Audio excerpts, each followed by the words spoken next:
Mariin kong hawak ang cellphone ko sa kaliwang kamay. It's now 11:00 in the evening. Malalim na ang gabi pero hindi ako mapakali. Naiirita ako sa sarili ko kung bakit kanina palaman ng isipan ko si Saga. Ayaw mawala sa utak ko ang hitsura niya kanina habang umiiyak at nakatingin sa akin. Aminado naman akong nasaktan ko na naman siya. It wasn't in any plan to have sex with Julie, nagpumilit lang ang babaeng iyon at gustong gawin sa bahay. But Ella the pack I'm worried. Dapat nga ay maging masaya pa ako dahil kahit paano, nagiging apektado na si Saga sa mga ginagawa ko. Oras na lang ang hinihintay para sumuko. Siya at ibigay ang kalayaang matagal ko. Nang hinihingi. So gali am I feeling this? Way. Word. Kailan pa ako nagkaroon ng konsensya pagdating sa kanya? Hindi ako mapakali sa office, so decided to just go home. Pagdating sa mansion, itinigil ko ang sasakyan ko sa tapat ng gate. Isang red car ang nakita kong nakaparada roon. Maisie. What are you doing here? Nilapitan niya ako ng nakangiti. I need a place to stay. You can't stay here. Bigla siyang natigilan pero umiling. Yes, I can. We have a contract to sign, remember? Alam kong gustong makuha ng kumpanya niyo ang suporta ng Hermosa Retail. You need me and need you. Matagal akong natahimik sa mga sinabi niya. Nag-isip ako ng ilang sandali bago bumubuntong hiningang tumango. Pumasok kami sa mansion and as I expected, Saga is still awake and waiting. For me. Agad siyang tumayo nang makita ako. Her eyes were sleepy but she smiled at me. Ganoon na lang ang pagkatigil niya nang makita si Maisie sa likuran ko. Sino siya? Pak. You must be Marlon's wife. Hi, I'm Maisie. A friend of your husband. Friend? Tiningnan ako ni Saga. Halatang nasasaktan at dismayado siya. Binulungan ko si Maisie bago hinila sa braso si Saga at dinala ito sa kitchen. Saga, listen to me. She's an important guest to us, so don't do anything stupid.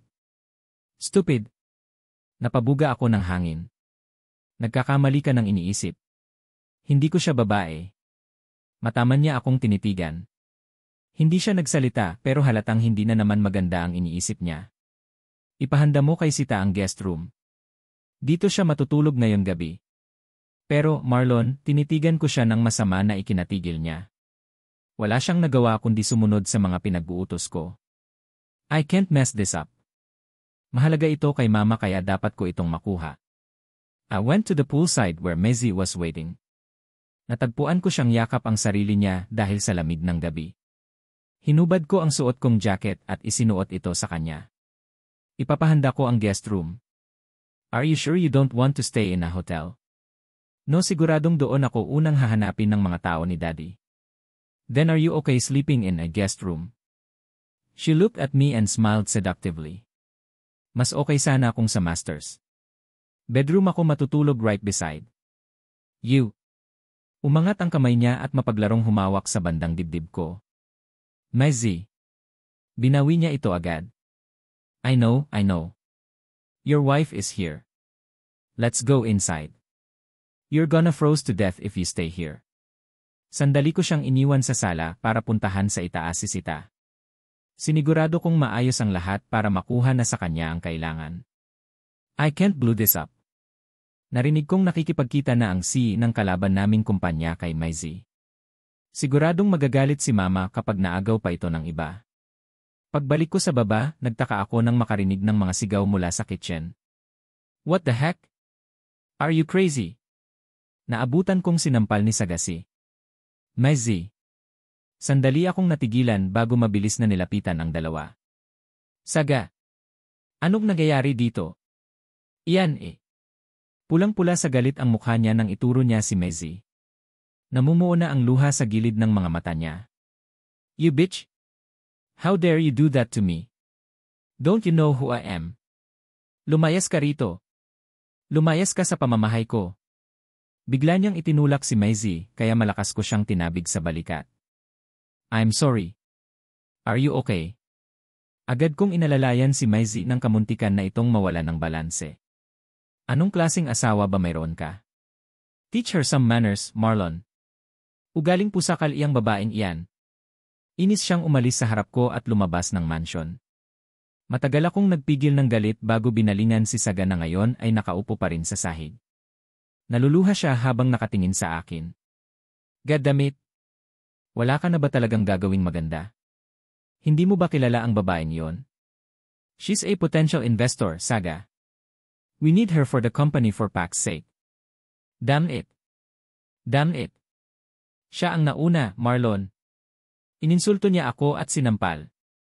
You should have just keep your mouth shut. Mas mahalaga siya kaysa sa iyo. Natigilan siya sa sinabi ko, kahit ako man ay hindi inaasahan ang mga salitang lumabas sa bibig ko. Tangina talaga. Kung ano man ang susunod kong gagawin, that is on you. Malas ka talaga sa buhay ko. Iniwan ko siya roon at mabilis na sinundan si Mezzi. Hindi na ako umuwi pa at nanatili na lang sa office. Mezzi won't talk to me and she won't even answer my calls. Lalo lang uminit ang dugo ko kay Saga. Pagdating ng umaga ay agad kong binuksan ang drawer ng desk ko at kinuha ang card sa loob. Tinawagan ko ang numerong nakalagay roon. Wala pang kalahating oras, dumating ang isang lalaki mula sa kumpanyang tinawagan ko. He's wearing a simple shirt paired with leather jacket, long pants and a pair of branded shoes. River Bautista.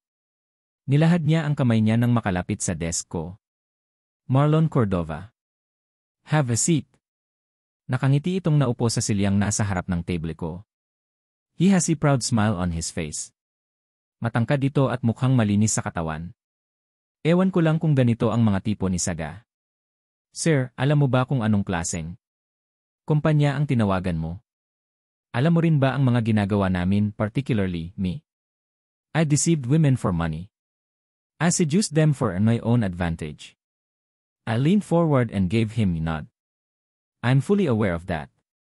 Good. Then, let's start. Sabihin mo ang kailangan mo, ibibigay ko ang presyo ko. Naglabas ako ng sobre mula sa aking drawer at nilapag ito sa mesa. Paunang bayad. I'll triple it once you finish your job. Napatango-tango ito nang makita ang laman ng sobre. Generous. What do I need to do? Binuksan ko ang cellphone ko at ipinakita sa kanya ang picture ni Saga. Kunin mo ang loob niya, kailangan magmukha kayong may relasyon. I need to catch you two in the act, in that way, magkakaroon ako ng ebidensya ng pangangaliwa niya. Matagal niyang tinitigan ang mukha ni Saga sa cellphone ko. Pwede ko bang malaman kung ano mo ang babaeng ito? My wife. As soon as I said those words, a smile appeared on his lips. She's a beauty. Ewan ko ba pero nakaramdam ako ng inis nang makita ang ngiti niyang iyon, lalo pa nang mapansin ko ang matagal niyang pagtitig sa larawan ng asawa ko. Pak! The hell I'm getting annoyed. Ito naman ang gusto ko. Ang mawala ang pagmamahal sa akin ni Saga. Ilang ulit siyang tumango sa katumayo at nagpaalam na sa akin. Hinintay ko siyang makalabas ng opisina ko pero hindi pa siya nakalalayo, muli siyang lumingon. Before I leave, just want to ask you two things. Lily brows furrowed at what he said. What? A nosy guy. What?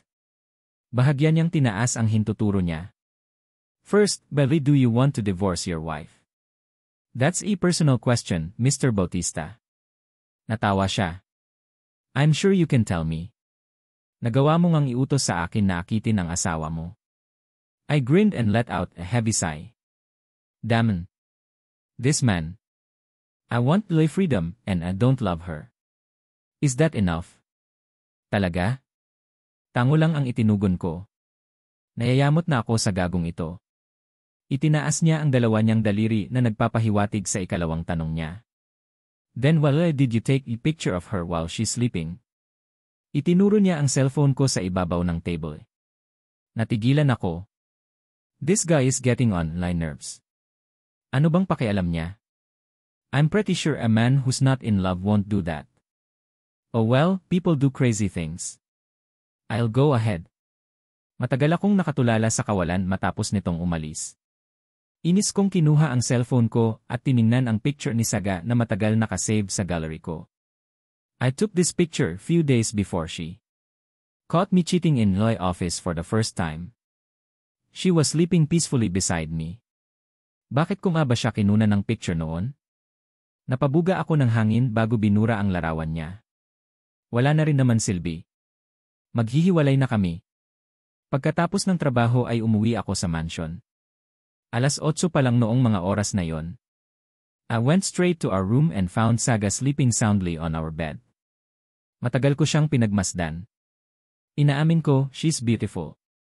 Balingkinitan ang katawan, fair skin, pouty lips, innocent face. Ang problema lang, hindi ko siya kayang mahalin. I'm attracted to her but that's it. Mabilis akong nag-iwas ng mukha mapansin na alimpungatan siya. Nandito ka na pala. Akala ko, hindi ka uwi, mahinhin niyang sabi. Agad siyang bumangon at nilapitan ako. Then give me a kiss on the cheeks. Nagkunwari akong naiinis sa kaumiwas sa kanya. Nanlumo agad siya dahil sa ikinilos ko. Gusto mong kumain?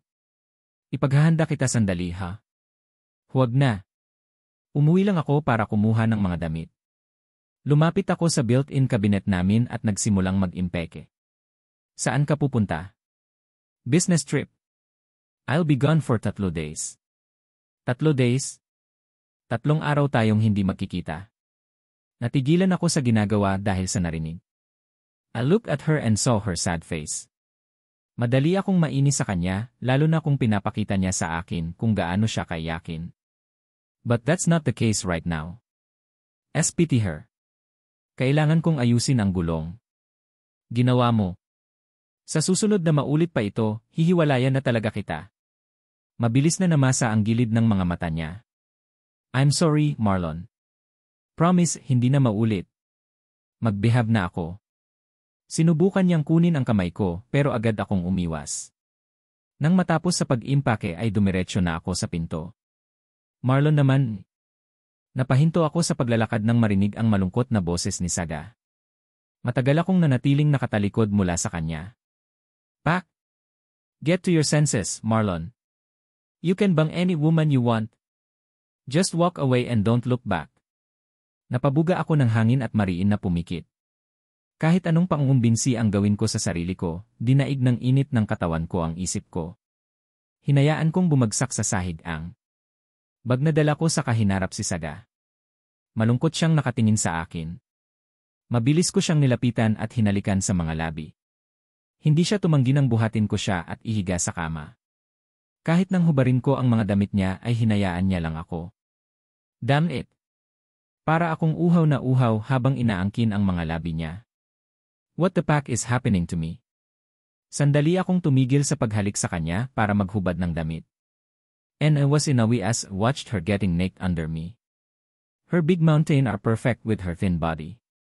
Pinanggigilan kong hawakan ang mabibilog niyang bundok bago sinubo ang ubas. Panay ungol siya ng pangalan ko. Ay! Marlon! Bumaon ang mga daliri niya sa likod ko nang sa wakas ay makapasok ang anaconda ko sa perlas ng silangan niya. I didn't speak and I'm enjoying this. Mabilis at marahas ang mga kilos ko sa kanyang ibabaw. Tanggap naman siya ng tanggap sa bawat baon ko. We were both sweating and breathing heavily. Malakas na ang aircon sa loob pero hindi nagawang ibsan noon ang napareho naming nararamdaman. Init! Marlon! I'm coming!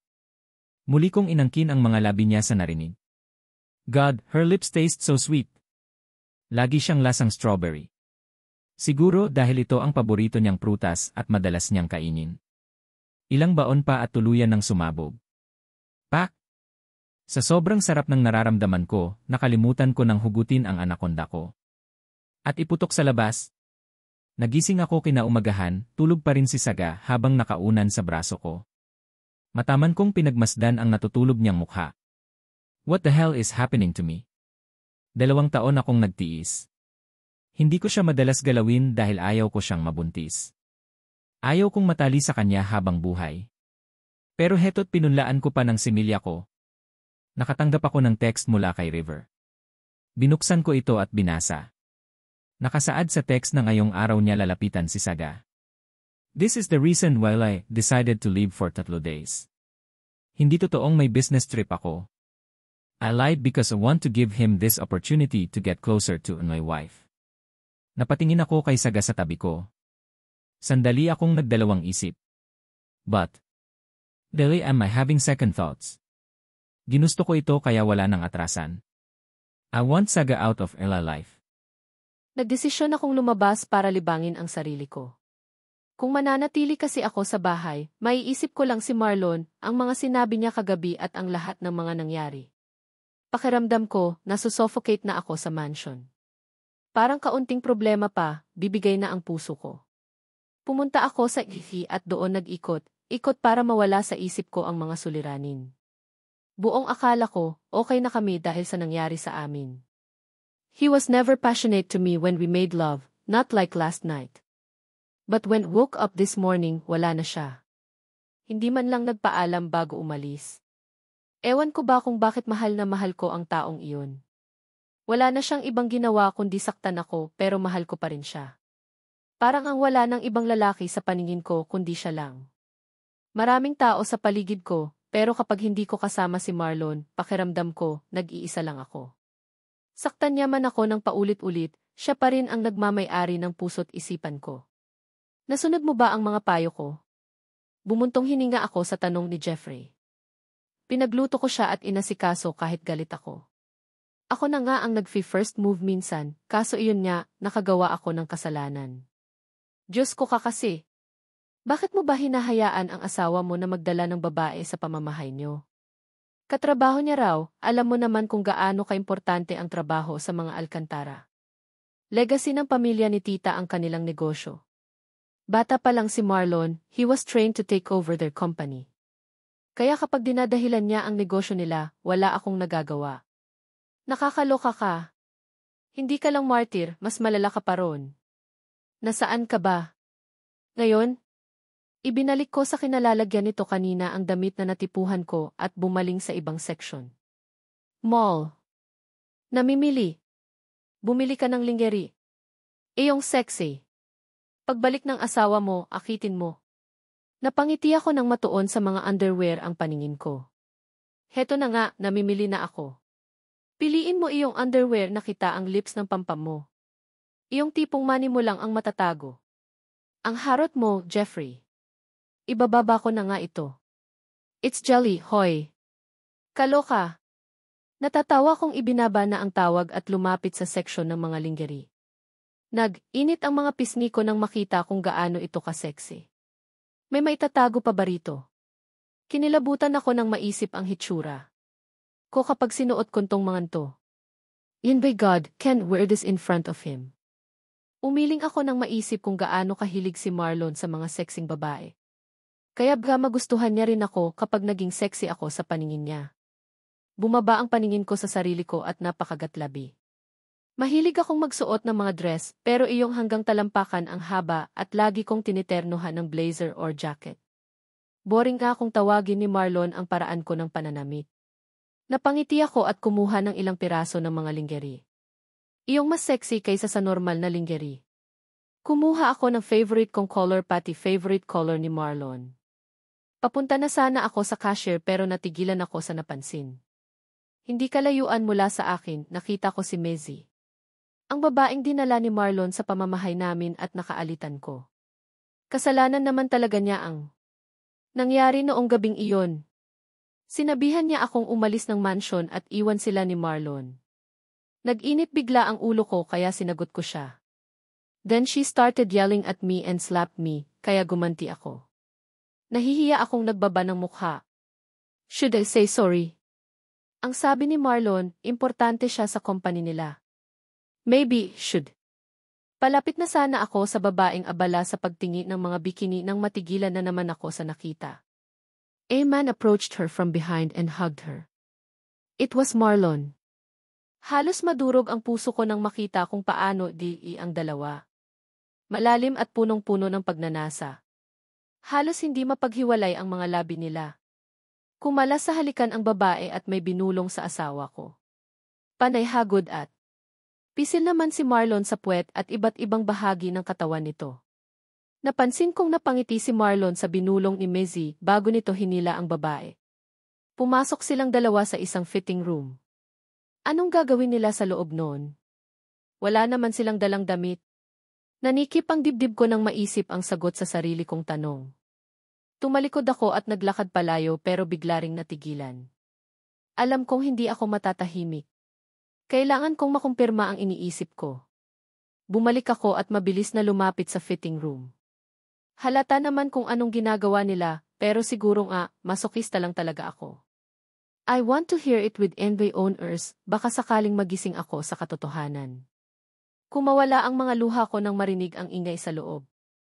Oh! Oh! Pack me! Marlon, faster! Mababangis na ungol ang pinakawalan ni Marlon matapos ng mga sinabi ni Mizzy. Lalo naman lumakas ang halinghing ng babae. Para itong mga star sa corn videos kung umungol. Naghahalo ang sakit at sarap sa ungol na ginagawa nito. Is this what you want? Bitch! Take this. I'm gonna get you pregnant. If? Oh, yeah. Yes. Yes, Marlon. Buntisin mo ako. Mariin akong pumikit sa huling sinabi ng asawa ko. Mabilis akong tumalikod at patakbong umalis.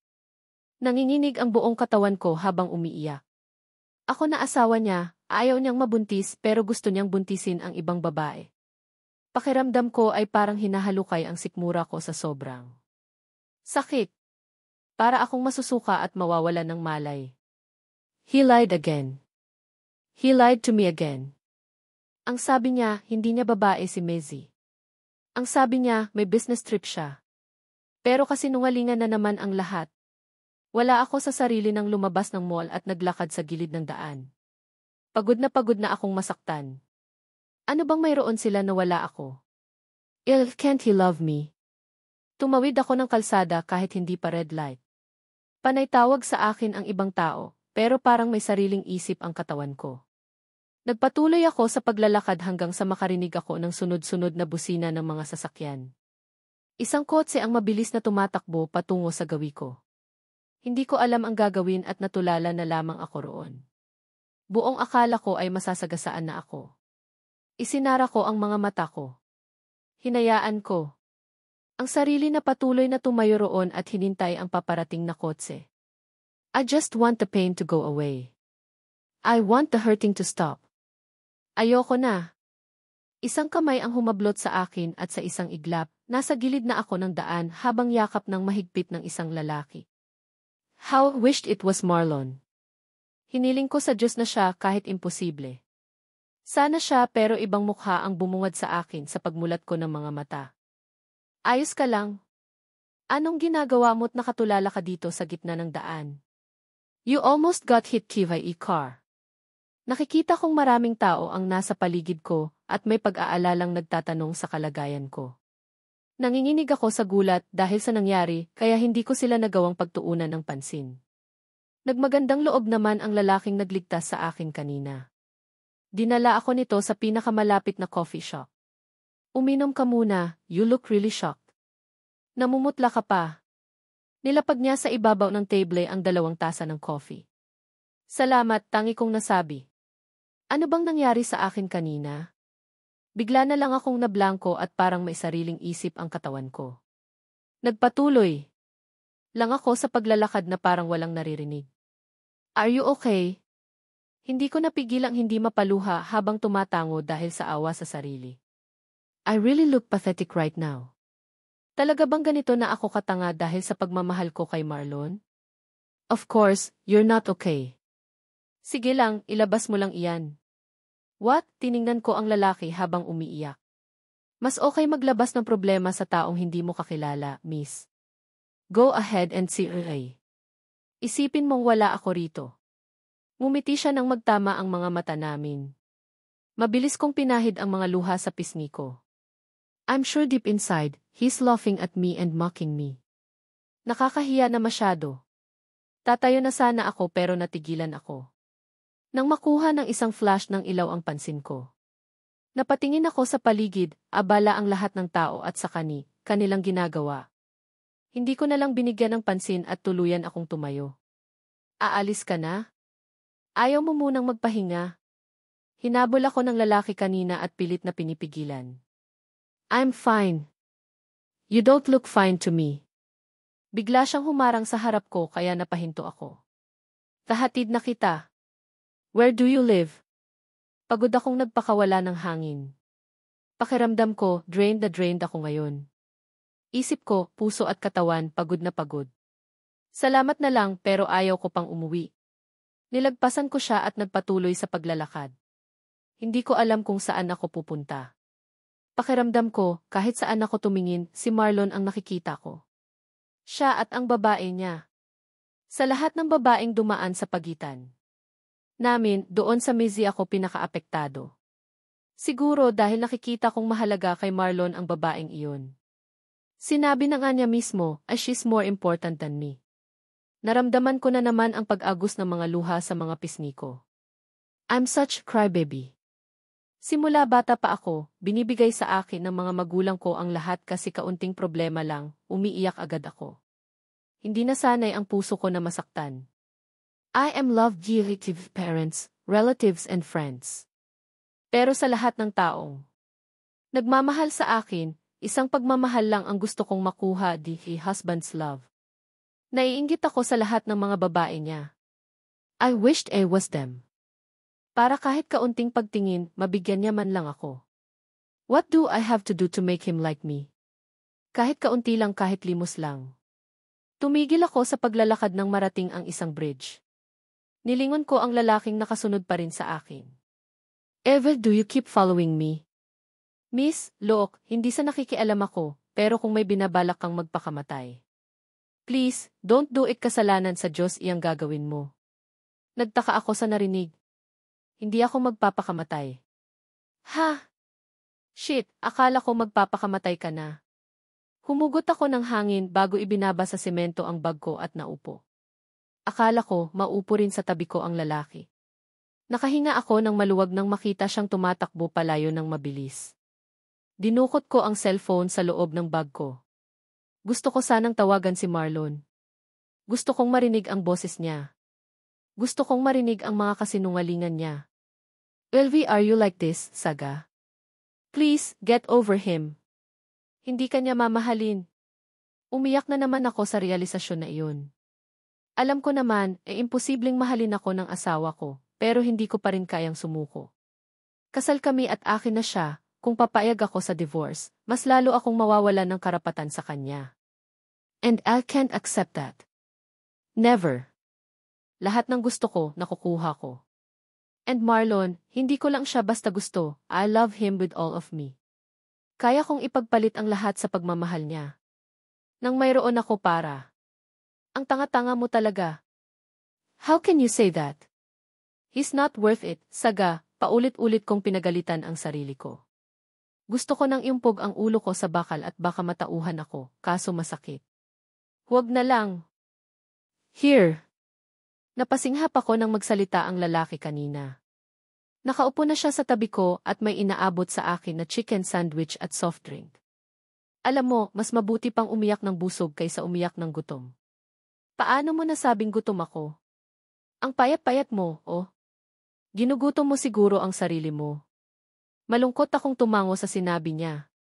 Ginugutom ko nga ang sarili ko kasi gusto kong magmukhang sexy at maganda sa paningin ni Marlon. I'm trying so hard to be beautiful for him, pero hindi niya napapansin. Tinanggap ko ang binibigay nitong pagkain.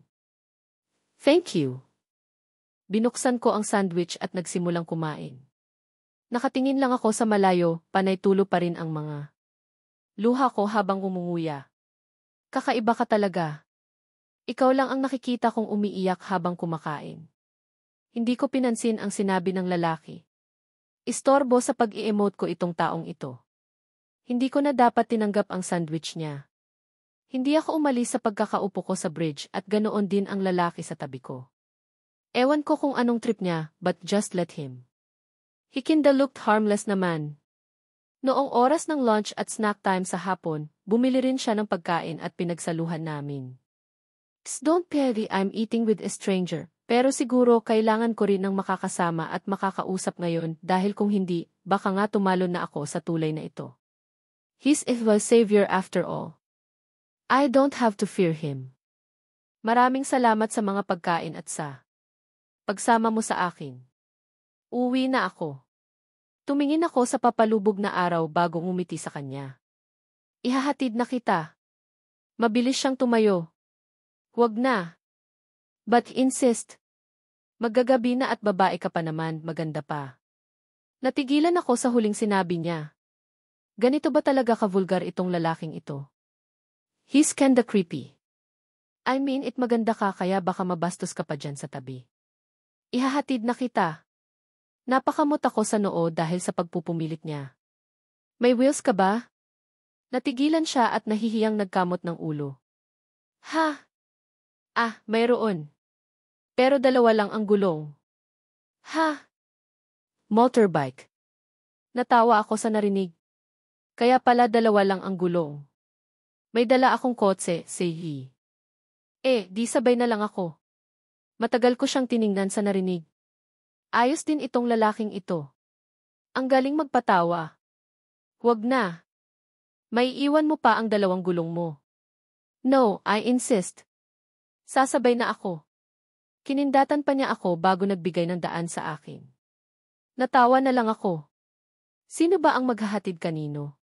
Magaan naman ang loob ko sa kanya, so I'm guessing that he's a good man. Gusto ko lang masiguro na makakauwi ka ng ligtas. Ako na ang magdadrive. Mukha kang pagod. Don't know Gary but gave him in car keys. Siya na nga ang nagmaneho ng sasakyan. Sinabi ko lang sa kanya ang address at hindi na muling umimik. Pagdating sa gate ng mansion, inaya ko siyang magkape muna pero tumanggi siya. Thank you for saving Divine life twice. Napahinto siya sa narinig. Pansin ang pagtataka sa mukha niya. Kung hindi mo ako sinamahan kanina, baka binalak mo talagang magpakamatay. Napasinghap ako sa gulat nang magtaas siya ng boses. Baka namatay na ako sa bagot. Boring mag-isa. Nailing siya sa akin. Mabuti naman at hindi mo iniisip na gawin iyon. Pumasok ka na. Kumain ka ng marami. Mas maganda ka kapag malaman ka. Natigilan ako at napatingin sa kokomelon ko nang mabaling doon ang paningin niya. Mabilis akong tumalikod. Mabait niya, bastos naman, bulong ko. Sa sarili ko. Naglakad na ako pero muli akong natigilan at napatingin sa melon ko. Malaki na ang hinaharap ko, no? Favorite na ito ni Marlon. Nakababad siya lagi rito sa tuwing nagtatalik kami. Sandali. Napalingon ako sa gate nang marinig ang malakas nitong pagsigaw. Miss, ano nga ang pangalan mo? Nakakagulat naman ito. Ako nga pala si River. River. Napangiti ako at kumaway. I'm Saga. Nice to meet you. Tinanguan ko siya. Same here. Tuluyan akong pumasok sa mansion nang masigurong nakaalis na siya. Naiiling ako at natatawa. That's funny. Guy. Pagbukas ko pa lang ng pinto, natigilan na agad ako nang makita ang taong nakatayo habang nakatalikod mula sa gawin ng pintuan. Marlon. Humarap siya sa akin saka mabilis akong nilapitan. Naaksidente ka ba? Are you hurt? Hindi ako makapaniwala nang hawakan niya ako sa magkabila kong balikat at sinipat ng tingin. Napansin ko ang matinding pag-aalala sa mga mata niya. Is this real? Or am I imagining things again? Marlon is worried about me. Mabilis akong natigilan nang mapansin ang mansa ng lipstick sa kolar ng damit niya. Ganoon din nang maamoy ko ang pabango ng babae sa kanya. Of course, he's not worried about me. Paano siya mag-aalala sa akin kung enjoy? Na-enjoy siya sa piling ni Mezzi. Ano ba, Saga? Bingi ka ba? Answer me right now. Are you hurt? Marahan akong umiling sa tanong niya. I'm fine. Hinawakan ko siya sa pisngi at pilit nanginisyan. Don't know Gary but I can feel it. Somehow, he's worried about me. Kita ko yun sa mga mata niya. Marahan niyang ibinaba ang kamay ko sa kanagbuga ng hangin. Okay ka naman pala. Bakit mo tinatanong kung naaksidente ako? Nakita niya ba ako kanina? Pero kung nakita niya nga ako, bakit hindi niya man lang ako nilapitan? At saka, bakit nandito ka? You said you had to go to a business trip. Na-move ang flight ko bukas. Inis niya akong tinalikuran at naglakad palayo. Sinundan ko siya hanggang sa makaakyat kami ng hagdan. You should have called me. Hindi ko alam na uwi ka. Saan ka ba nagpunta? Nilingon niya ako ng may matatalim na mga mata. Bakit parang siya na naman ang galit? Ako ang dapat na nagagalit sa kanya ngayon sa mga kasinungalingan niya. May party bukas ng gabi, pwede mo ba akong samahan? Hindi ko sinagot ang tanong niya at nilihis ang usapan namin. No, busy ako. Kay Mezzi. Busy ka sa babaeng iyon? May ilang segundo siyang natigilan sa tanong ko. Don't care kahit ano pang namamagitan sa kanila, ako ang asawa niya. Ako ang mas may karapatan sa kanya. But just want him to be honest with me, kasi mas masakit kapag alam kong nagsisinungaling siya sa akin. I told you, she's important. Mas mahalaga sa akin. Hindi niya inalis ang pagkakatitig niya sa akin, kaya malungkot ko siyang inisyan. At least, he was honest. He gave me the truth that I deserved. Don't go. What does he mean by that? What? Don't go to the party. Nagsalubong ang mga kilay ko. Bakit naman? Ayaw kong nagpupunta ka sa mga party. Makikipaglandian ka lang sa mga lalaki roon. Tinalikuran na niya ako at lumapit sa built-in cabinet. Nag-init agad ang ulo ko. How could he say something like that? Kanina lang, nakikipag-sex siya sa ibang babae sa isang public place, tapos ngayon, pagbibintangan niya ako. Hindi ako katulad mo.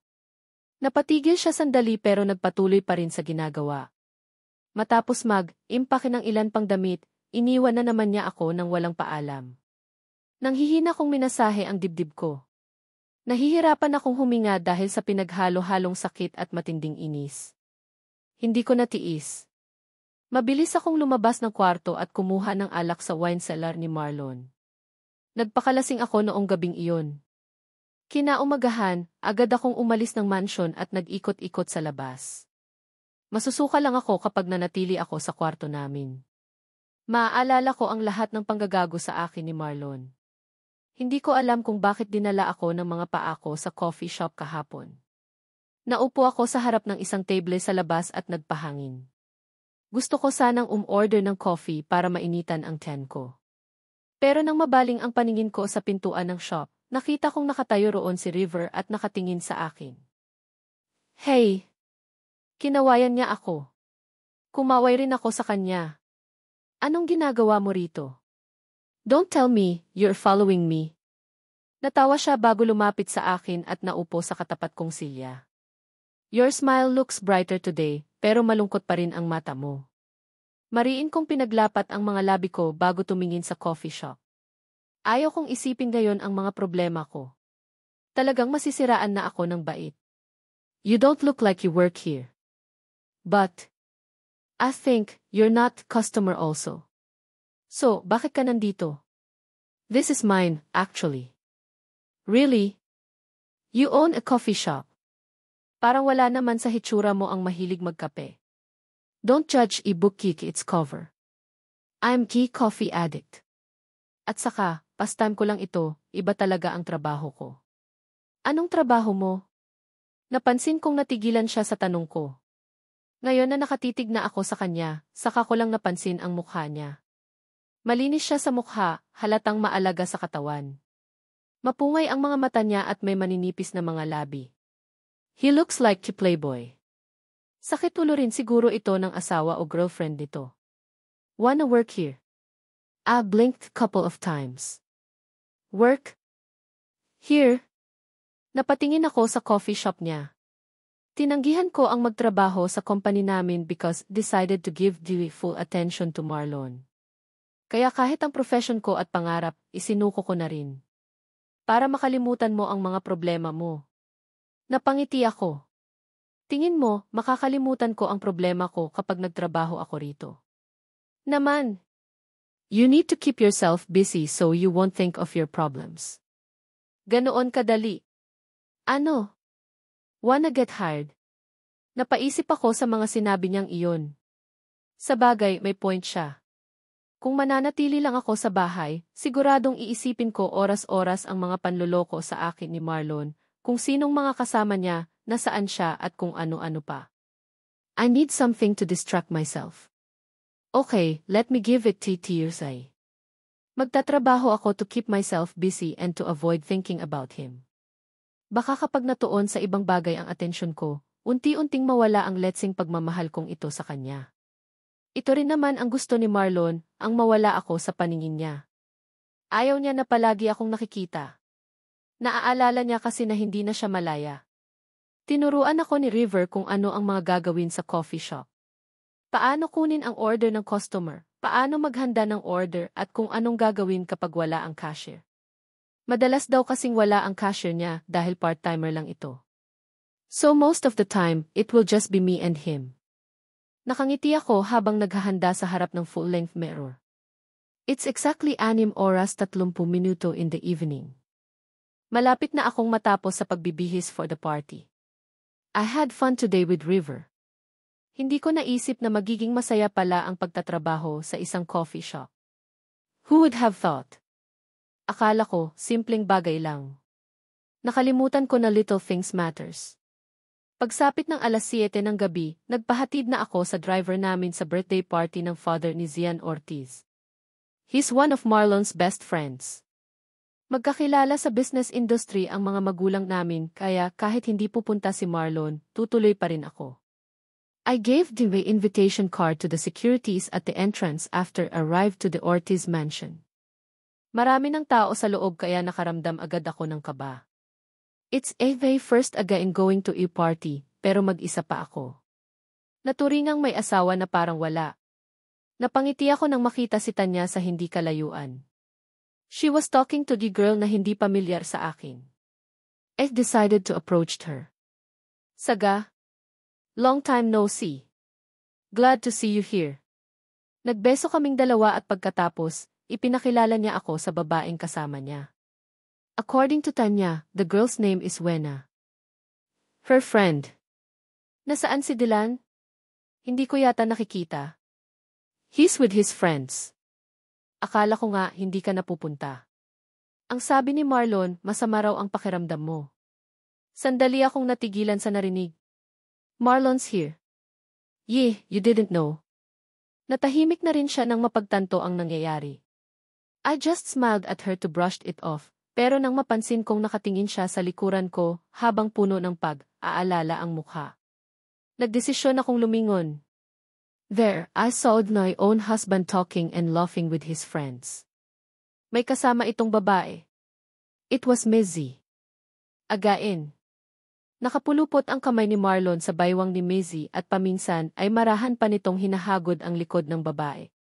Kaya pala ayaw niya akong pumunta kasi pupunta siya pero ibang babae ang kasama. S decided to leave immediately. Natataranta ako kaya hindi ko man lang napansin ang isang waiter at nabangga ito. I'm sorry, ma'am, hingi nito ng tawad ng dress ko. Mabuhusan ng alak ang nabaling agad sa akin ang paningin ng ibang guests. Hiyang-hiya ako lalo pat nagsimulang magbulungan ang ibang tao. Saga, are you okay? Agad akong nilapitan ni Tanya at binigyan ng panyo. Napatingin ako sa gawin ni na Marlon, natanaw kong nasa akin na ang atensyon nila ng mga kaibigan at babae niya. Nagkatinginan pa kaming dalawa bago ako nag-iwas ng paningin. Gusto kong mahimatay sa sobrang hiya. I'm sorry, wala sa loob na nasabi ko at patakbong umalis doon. Walang lingon-likod akong lumabas ng mansion at dumiretso sa gate. Nanginginig ang katawan ko sa pinaghalo-halong emotion. Wow! Napatigil ako ng muntikan na akong mabundol ng paparating na motorbike. Saga! Narinig ko ang pamilyar na boses na iyon.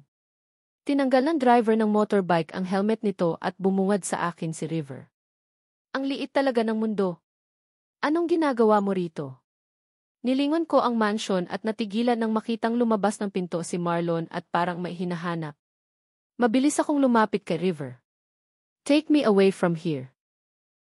Ha? Please, I just want to leave. Take me away. May ilang segundo niya akong tinitigan bago niya nilahad ang kamay niya. Nilingon ko pa ulit si Marlon, nakita ko siyang nakatingin na sa amin. Mabilis kong tinanggap ang kamay ni River at umangkas sa likuran niya. Agad niyang pinatakbo palayo ang kanyang motorbike. Malakas kong binagsak sa table ang bote ng alak. Nakatulala ako sa kawalan habang iniisip ang mga nangyari kanina. Akala ko, said na ang mga luha ko at pagod na rin akong umiyak. But after what happened, I couldn't help not to tear. It was so embarrassing and at the same time painful. Bakit pa ba ako pumunta sa party na iyon? Bakit ba lagi ka nalang umiiyak? Nasasaktan ako sa tuwing nakakakita ng babaeng umiiyak. Pasayahin kaya kita? Nakuha ni River ang atensyon ko dahil sa mga sinabi niya. Nagkatitigan pa kami ng matagal. Natatawa akong nagbawi ng paningin at muling uminom. Kahit anong pilit ko. I can't really like the taste of alcohol. Mapait at hindi pa healthy sa katawan. Ever do people like this? Nagugutom ka ba? Me? Hindi ako. Natawa siya bago kinuha ang kamay ko. Halika. Kumain tayo. Huwag kang maarte, ha? Walang saya sa pag-inarte. Hindi naman ako maarte. Kung ganoon, kumakain ka ba ng paa ng manok? Tumigil kami sa paglalakad ng marating ang mga street food vendors sa tabi ng daan hindi kalayuan mula sa coffee shop ni River. Pipaa ng manok. Chicken feet. Kinindatan niya ako. What? O, kasasabi mo lang. Hindi ka maarte. Binawi ko ang kamay ko nang mapansin na hawak pa rin niya ito.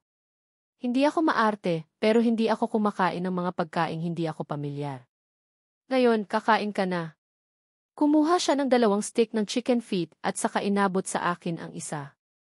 Tinanggap ko ito pero hindi ko kinain. Is this really chicken feet? Mas mukha siyang kamay ng mangkukulam.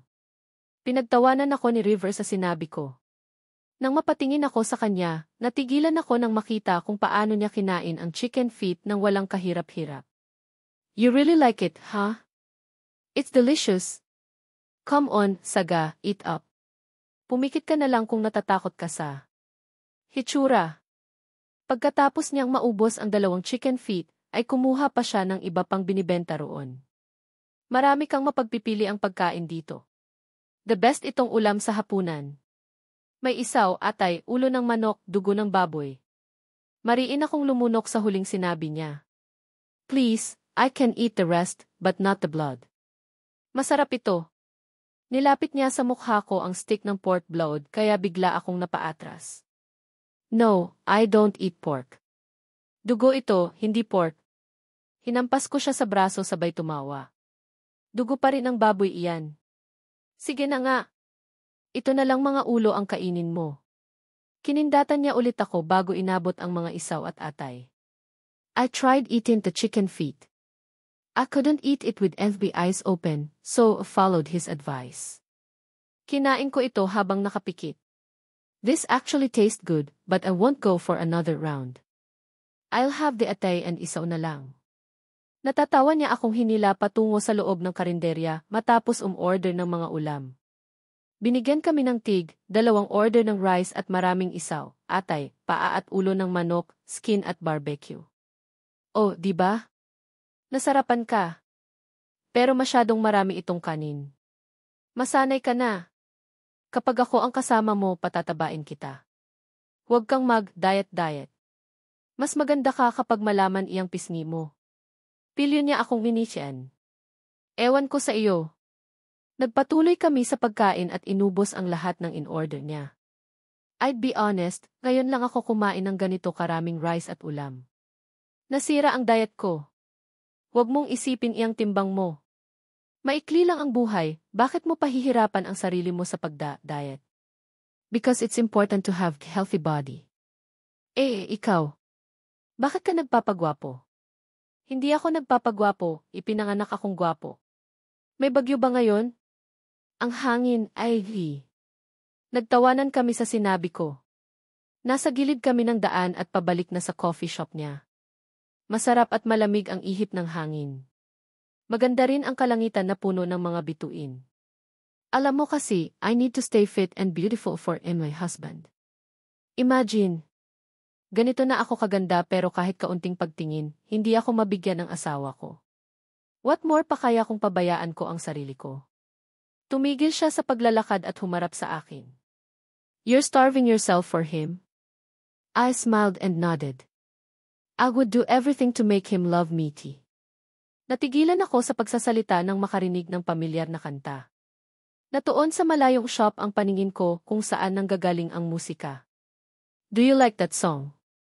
I turned in my gaze to River when he sang along the song realized you I call Bikelat. Nagsimulang mag-init ang gilid ng mga mata ko. Isa-isang nagbalik sa akin ang mga alaala namin ni Marlon. Biglang nahinto sa pagkanta si River.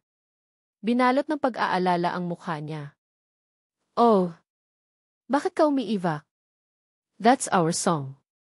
Bumaba ang paningin ko sa wedding ring na suot ko. Kanta namin ng husband ko. Magkasama namin pinakinggan iyan noong gabing iyon, just a few days before caught him cheating for the first time.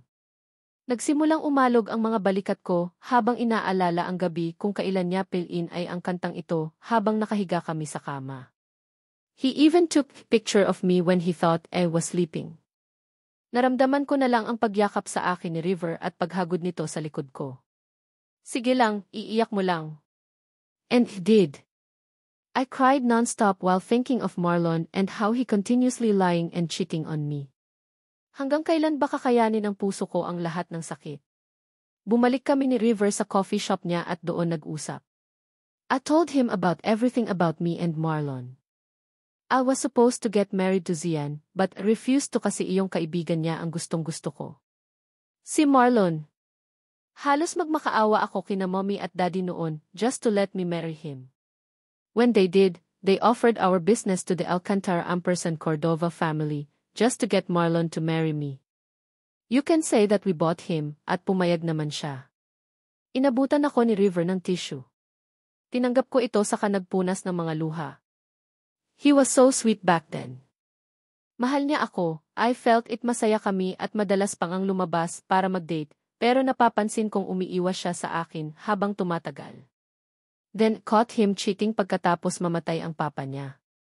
Sinabi niya ang totoo, he didn't really love me. Pumayag lang siyang pakasal sa akin at nagpanggap na mahal ako because it was his father's dying wish. After that, naging magaspang na ang pakikitungo niya sa akin. What an asshole. Salubong ang kilay na napatingin ako kay River sa sinabi niya. Did you just call my husband asshole? Inis siyang tumawa. If I were your husband, I would never break your heart. You're a precious gem, Saga. Pinahid ko ang mga luha ko at mumiti sa kanya.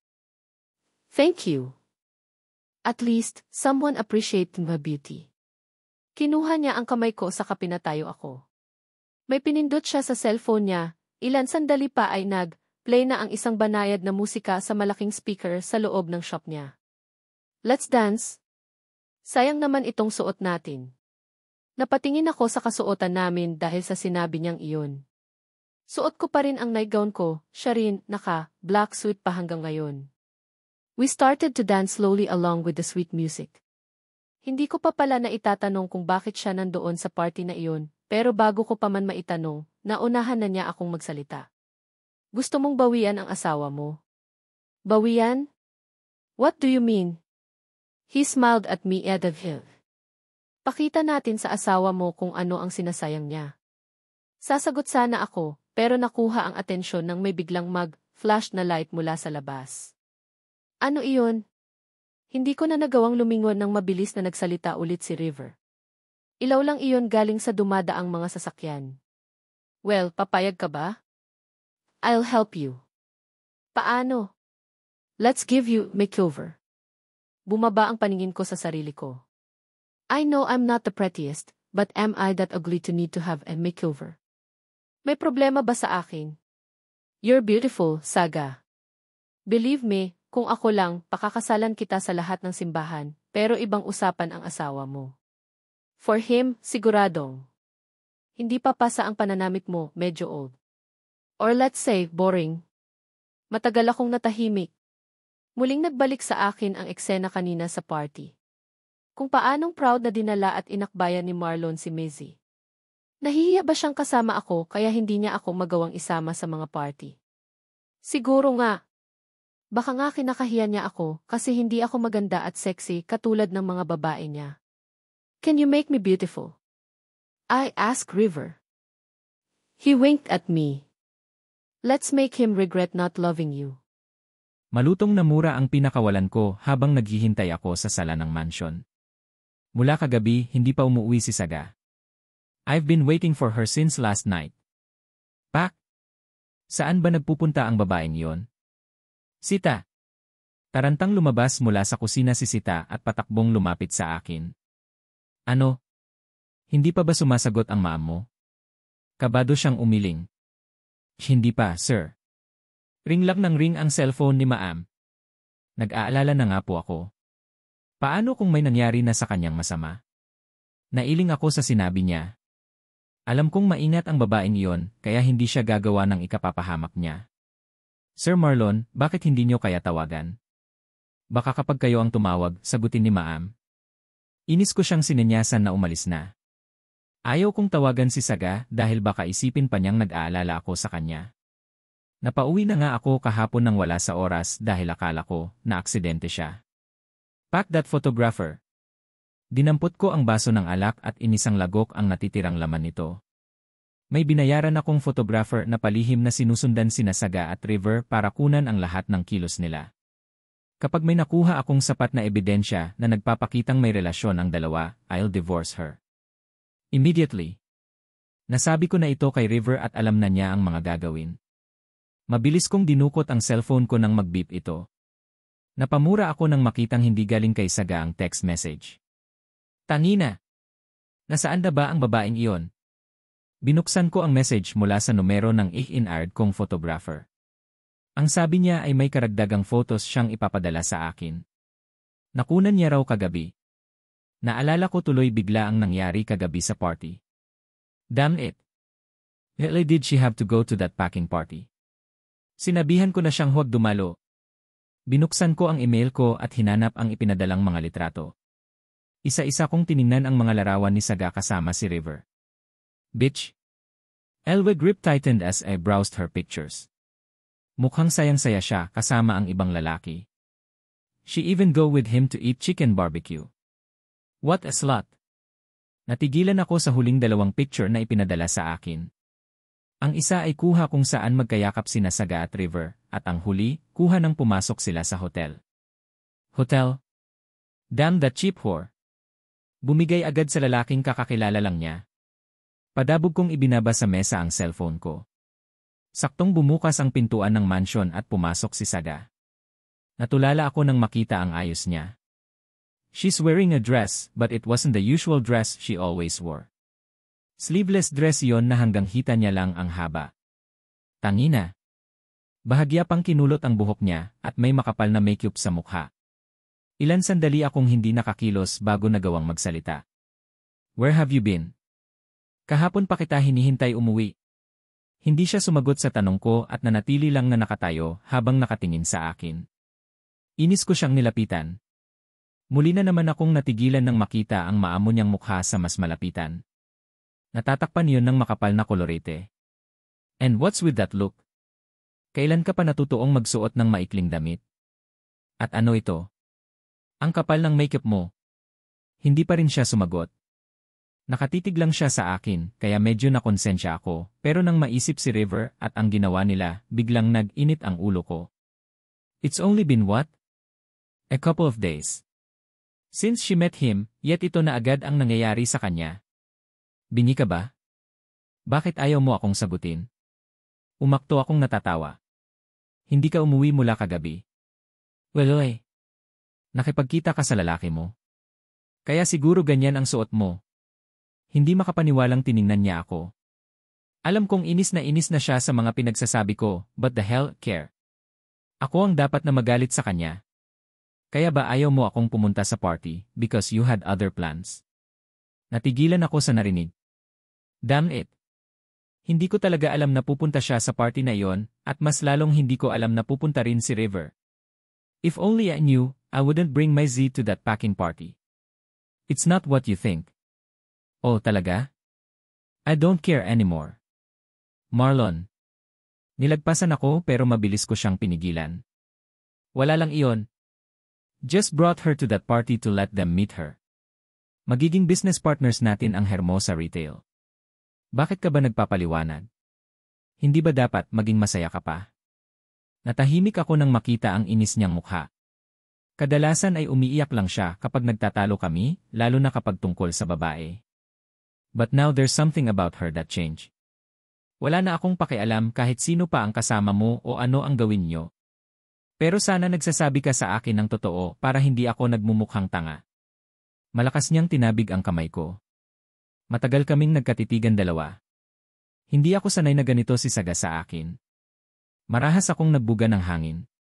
11 bakit nga ba ako nagpapaliwanag? Wala ka naman alam sa negosyo.